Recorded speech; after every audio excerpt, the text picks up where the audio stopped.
What's going on, everybody? It's your boy Broadway Joel. If you like to stay up to date with boxing news, please hit that subscribe button. And if you've been here before, thanks for coming back. So at the WBC convention, Eddy Reynoso, Canelo Alvarez's trainer and manager, went to the WBC convention and petitioned to be eligible to fight Ilunga Makabu, the Cruiserweight out of Africa. He's originally from the Congo and currently lives in South Africa. And that's a big weight jump. So they want currently right now Canelo Alvarez fights at 168 pounds, and the cruiserweight limit is 200 pounds. So they're trying to move Canelo up. Was that 32 pounds? It seems like a lot for me, and I don't like this move at all. And I'm not saying he may win that fight against Ilunga Makabu. Ilunga Makabu, he's a southpaw. He's a pretty big cruiserweight. You know, he does have a lot of more muscles. He's not particularly tall. He's only 6 foot, and Canelo has experience with fighting guys who are 6 feet, that range. He fought Kovalev. I believe Callum Smith is like 6'3". Caleb Plant is 6'1". So he's used to fighting guys that height, just not that size and weight. And this reminds me of when Roy Jones was at 175 pounds, had 3 out of the 4 belts, and couldn't get the guy who had the 4th belt, Dariusz Mikulski, to get in the ring with him, because Mikulski, he was a Polish fighter, but he fought out of Germany, and he wanted Roy Jones to go to Germany, and Germany had a bunch of bad decisions, a bunch of bad refereeing, and just a lot of corruption happening over there in the boxing world.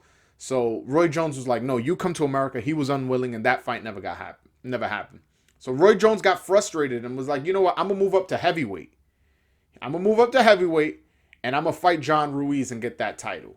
And that's exactly what it did. He moved up, and it was a great moment for his legacy. But with that, he ignored that there was a tough contender in Antonio Tarver, American contender, Olympian. I want to say he was a bronze medalist, that was calling him out. And it would have been and it was a fight the fans wanted, but he ignored that and went for the bigger heights of legacy and all that. When he moves back down, he has a fight with Antonio Tarver, and it's a tough fight because losing all that muscle mass to make the cruiserweight, you know, to move all the way up and lifting weights, and now you got to make 175, he lost something. A lot of people thought he lost the first Antonio Tarver fight, and he struggled real badly. He, in his mind, he was like, you know what, this ain't nothing for me.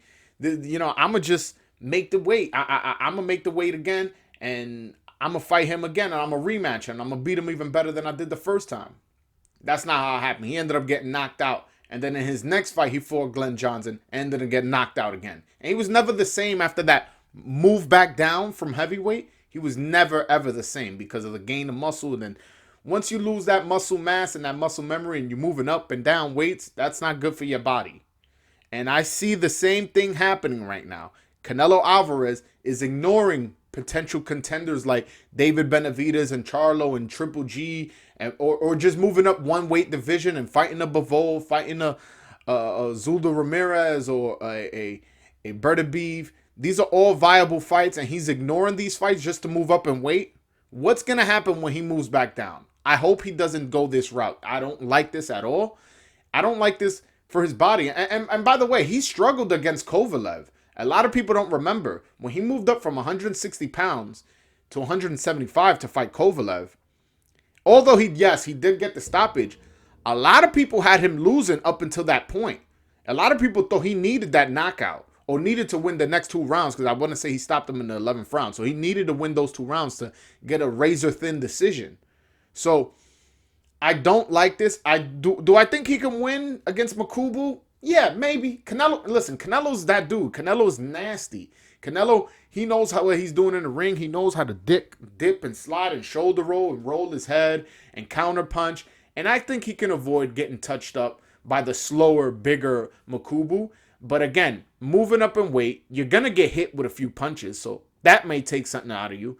And then that move back down when you got to cut weight to make 168, that may affect you, as we saw with Roy Jones. Learn from history. You got unfinished business at 168 anyways. I understand you're undisputed, but what I mean unfinished business is a lot of people saying David Benavidez is going to be a tough fight for you. Charlo's been calling your name.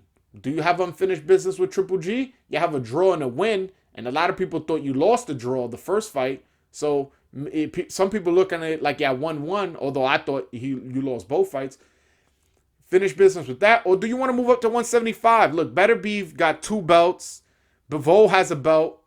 I just think he may be biting off too much more than he can chew. Not necessarily that he can't beat Makabu, but not looking in the future, moving down and you know, back to the weight. Just look at what happened to Roy Jones. But all right, guys, that's my video. What do you guys think about me comparing the Roy Jones Canelo Alvarez situation and seeing how they could be similar?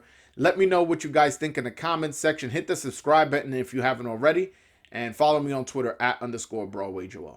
But all right, guys, until next time, peace.